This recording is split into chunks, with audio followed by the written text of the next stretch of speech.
คนแนะนำว่าถ้าจะมาเที่ยวมาเลเซียต้องมาบอนนี้บาตูเคปที่ห่างจากตัวเมืองกัวลาลัมเปอร์30 นาทีถ้าครั้งหนึ่งเขาได้มาก็จะบ่เสียดายแนะนำเก็บให้ครบเด้อเป็นแลนด์มาร์คที่ดังที่สุดในมาเลเซียเขาจะเห็นคันไดสีลุ่งที่มีทั้งหมด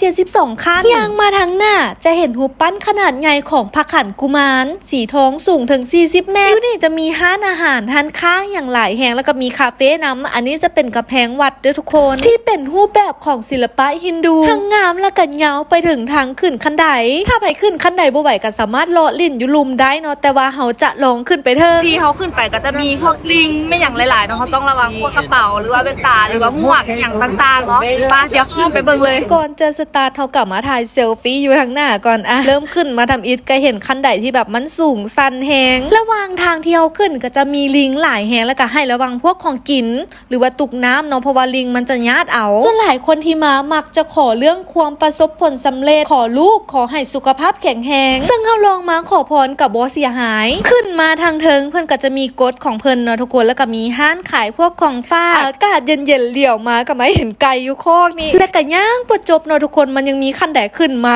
ต่อจนสุดอีกอะอันนี้ทางเทิงสุดๆเลยแล้วก็จะเห็นความสวยงามของปากถ้ำแบบนี้ถ้าคนถ่ายรูปงามคือสิแบบงามก็นี่นะถ้ำหินปูนขนาดใหญ่อายุหลาย100 ปีแล้วก็ยังเป็นสถานที่ศักดิ์สิทธิ์ของชาวฮินดูน้ำอีกโบไหวแล้วตอนนี้ก็ได้เวลาลงมาแล้วเกือบเป็นลมเนาะเพราะว่ามันเมื่อยอีหลีอะ